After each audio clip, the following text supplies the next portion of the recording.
Bonjour à tous, soyez les bienvenus pour suivre avec nous cette nouvelle édition de votre journal de 15 heures, dont elles sont les faits marquants de l'actualité.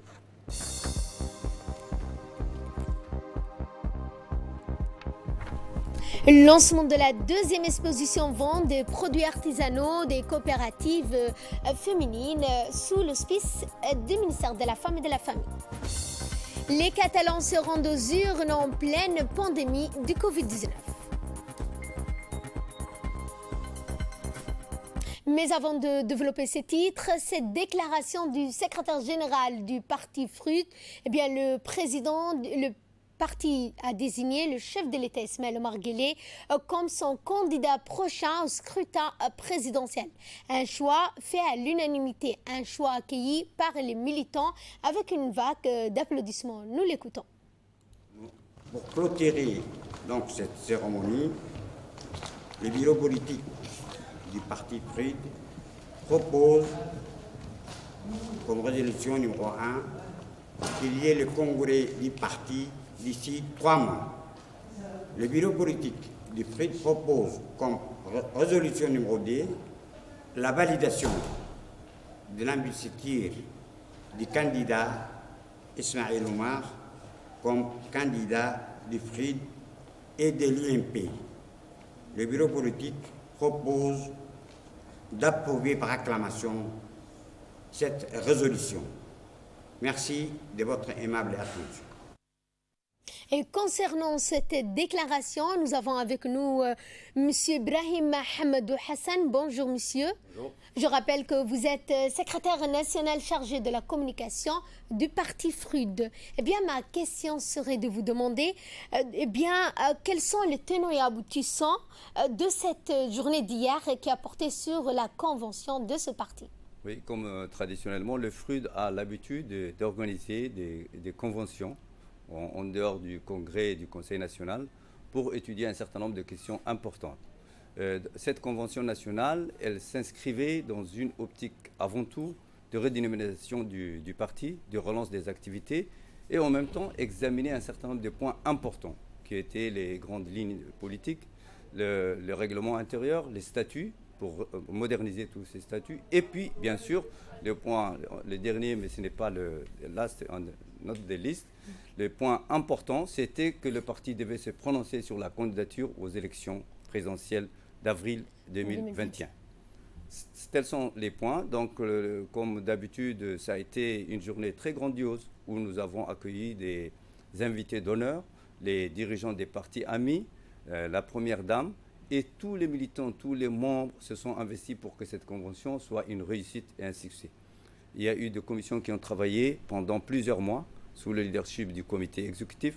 C'est le président par intérim qui assurait l'intérim et le secrétaire général. Donc, tous ces points ont été examinés après les festivités de la première partie. Nous avons débattu et il y a 2 résolutions qui ont été prises par la Convention. La première, comme disait le secrétaire général, c'est une résolution à la demande des membres de la Convention portant à organiser un congrès dans les meilleurs délais au mai 2021. Et l'autre résolution qui a été accueillie avec acclamation, c'est de désigner le président Ismaël Omar Guelleh comme candidat du FRUD et donc de l'UMP. C'est la 5e fois que le FRUD s'aligne derrière la candidature du président Ismaël Omar Guelleh. C'est une alliance traditionnelle. Ça a été la première alliance RPP-FRUD, comme l'ont souligné lors de ses discours. Donc, en dehors de ça, au cours de cette convention, il y a eu quand même quelques moments forts. C'est-à-dire que la convention a salué la mémoire de nos dirigeants qui sont disparus, M. Ahmed Ali Sillay, Allah yarhamou, et M. Ali Guelleh Aboubakar. D'autre part aussi, le FRUD a fait avec nos amis le doua pour notre président qui est en convalescence en Turquie pour que Dieu lui ramène la santé et qu'il revienne sain et sauf vers nous, Inch'Allah.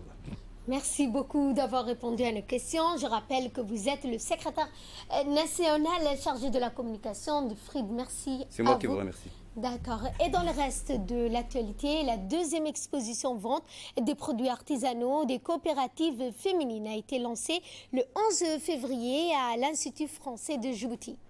Le ministère de la Femme et de la Famille, en collaboration avec l'Union nationale des femmes djiboutiennes et l'Institut français, a organisé cette activité pour une durée de 3 jours, le 11, 13 et 14. Il s'agit d'un événement riche pour valoriser nos produits locaux et rehausser ainsi l'autonomisation économique des femmes en milieu rural et à Djibouti-Ville. Cette cérémonie a vu la participation de la ministre de la Femme et de la Famille, Moumina Ahmed, le chargé d'affaires de l'ambassade de France, M. Étienne Provost, le chef de coopération de la délégation de l'Union européenne, Bernard François, des représentants de différentes partis ainsi que des visiteurs qui sont venus à cette journée. Et pour plus ample explication, je propose de suivre les 2 interventions du chargé d'affaires de l'ambassade de France et de celui de la délégation de l'Union européenne.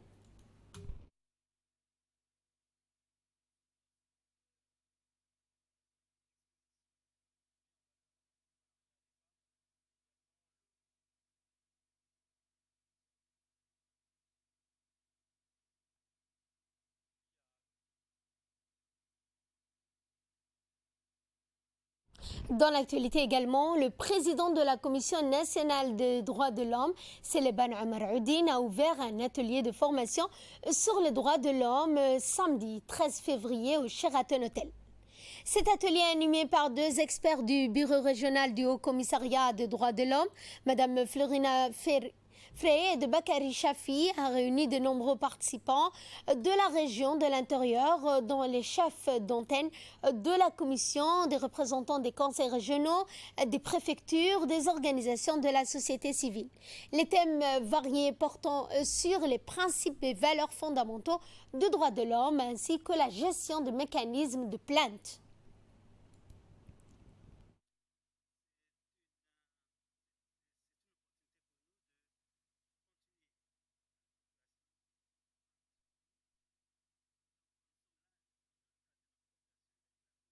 Les droits de l'homme.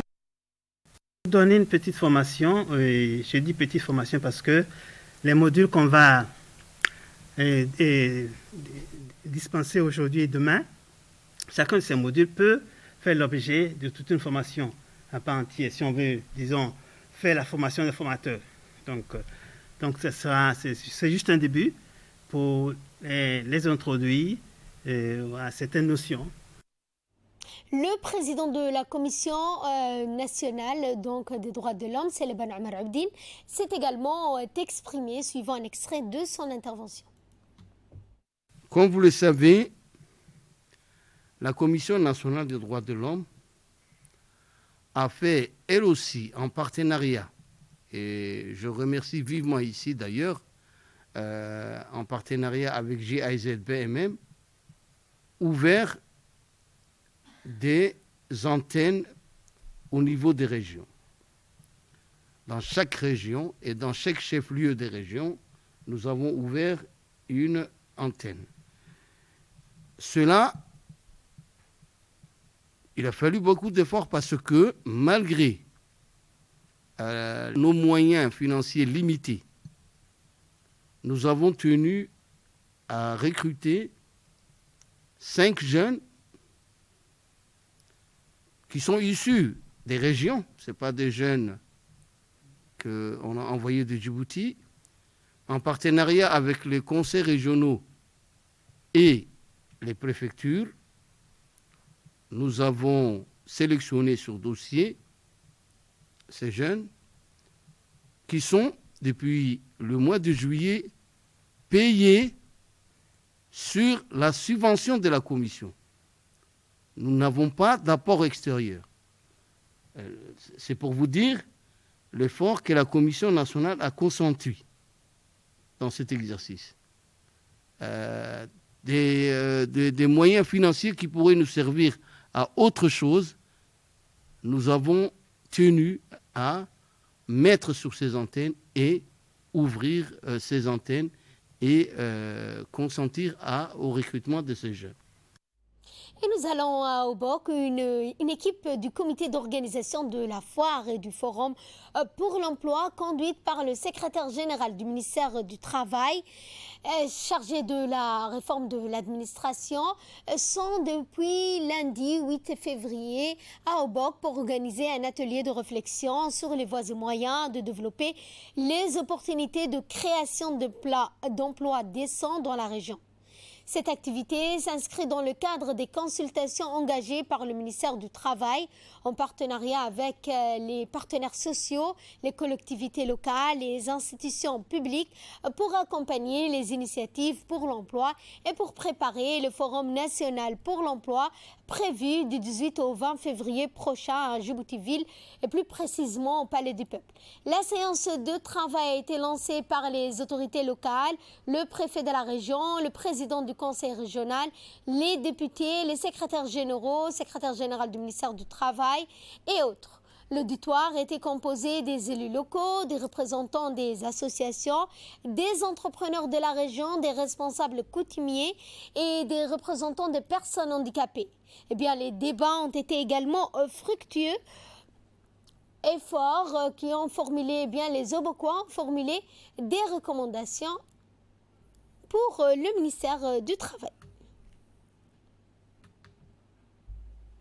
Et pour plus ample explication, je propose de suivre le mot du secrétaire général du ministère du Travail, chargé de la, et celui du secrétaire général de la décentralisation. Le ministère du Travail a engagé un processus participatif, une réflexion sur la politique nationale de l'emploi et son plan d'action opérationnel. Cette initiative s'inscrit dans un projet global parrainé par le président de la République qui érige l'emploi au rang de priorité. Il s'agit d'exploiter toutes les opportunités qu'offre le secteur formel pour créer 5 000 emplois répartis pour moitié en embauche directe et l'autre moitié en formation professionnalisante à finalité d'emploi immédiat. Des rencontres avec les opérateurs de chaque secteur d'activité et les responsables des institutions publiques ont permis de récolter les points de vue de ces acteurs et de dégager des pistes de réflexion. C'est un événement inédit.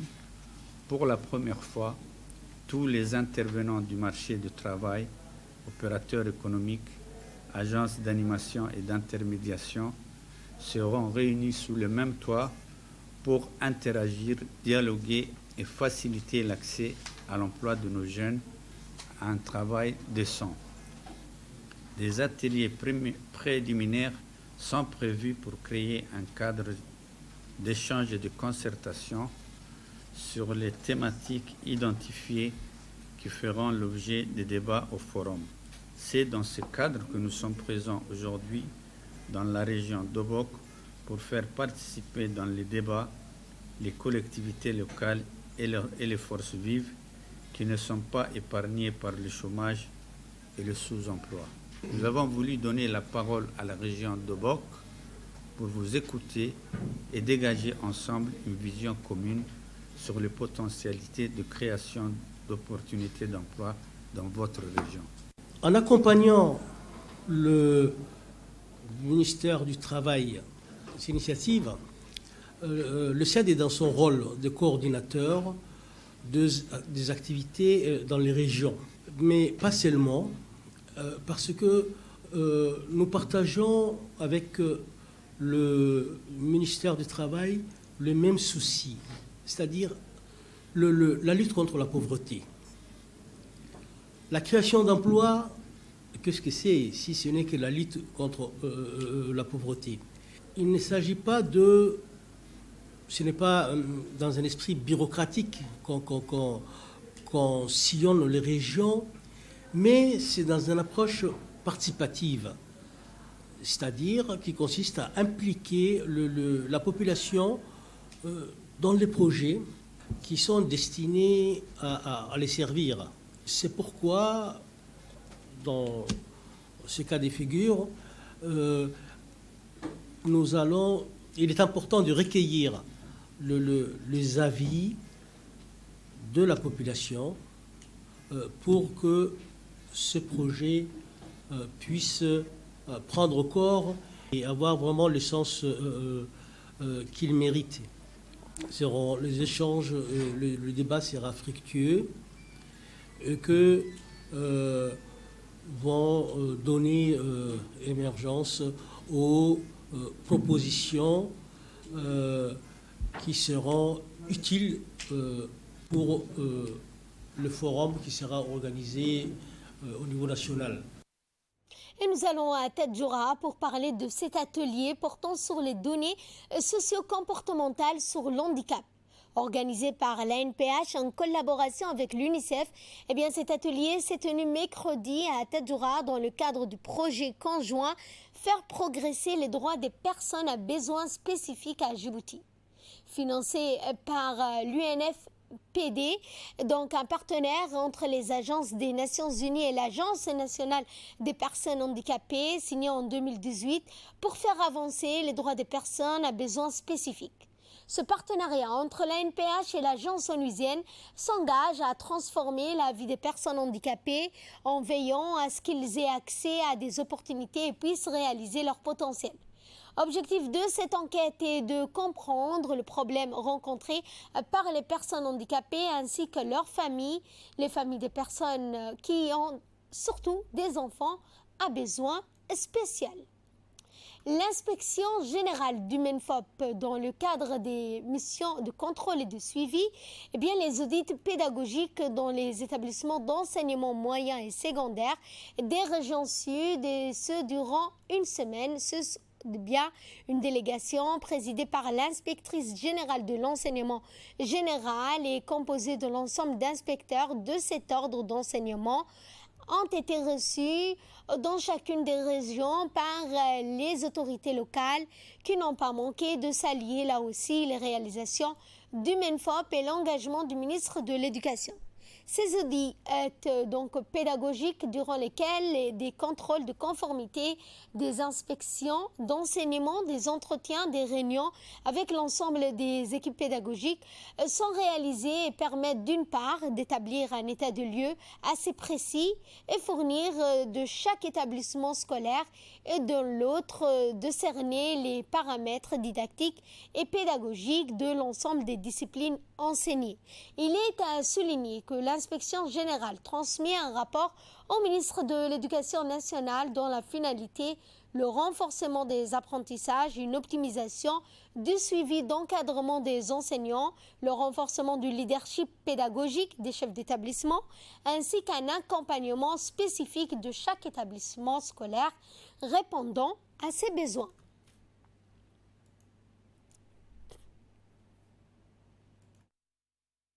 Dans la journée de mardi 9 février 2020, eh bien, dans la région d'Arta, une cérémonie a été organisée dans la région. Ceci va permettre d'améliorer le cadre de conditions de vie, de travail des élèves enseignants de cette école au grand bonheur des parents d'élèves qui se sont réjouis de l'exécution de ces travaux.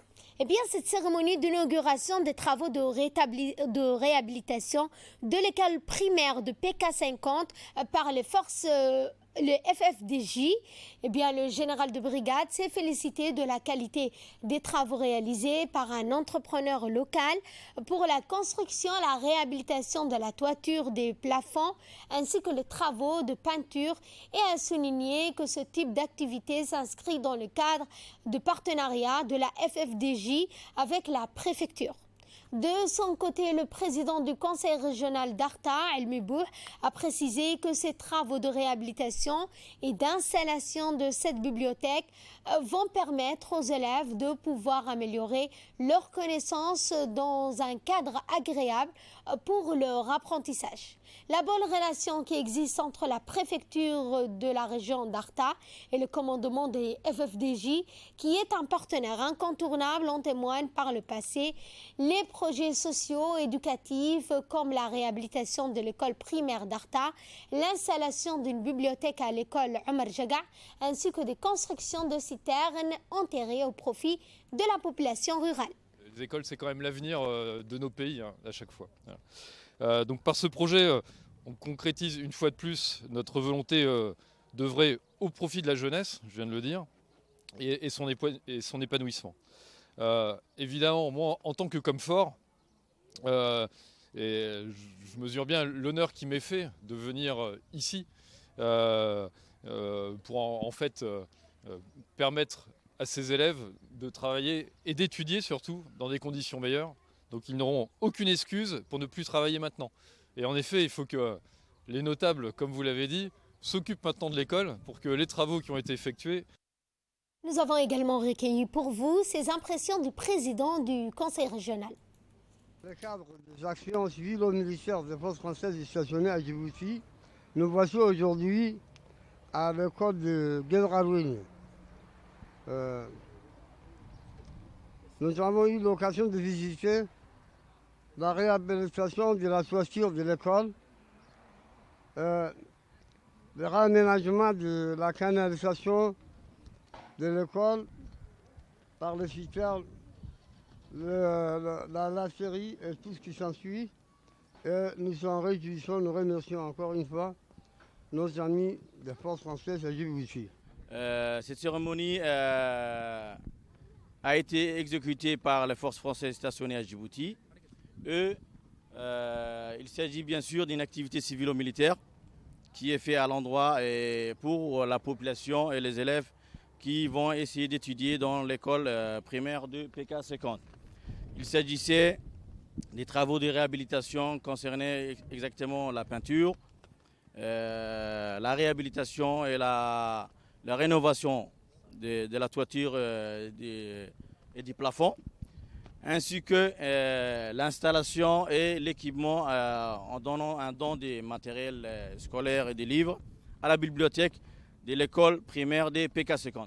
Au nom du ministre de l'Éducation nationale et de la formation professionnelle, Moustapha Mohamed Mahmoud, nous remercions le commandant de la FFDJ pour les travaux de réhabilitation et de rénovation à l'école de PK51.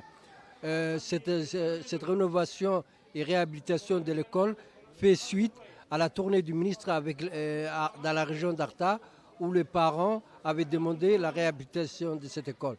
Nous remercions le commandant de la FFDJ pour avoir assuré les travaux de rénovation de cette école et surtout au nom du ministre de l'Éducation nationale, au nom du préfet de la région d'Arta, au nom du président de la région d'Arta, au nom des élus, des députés de la région d'Arta, des élèves, des parents, de tous les responsables.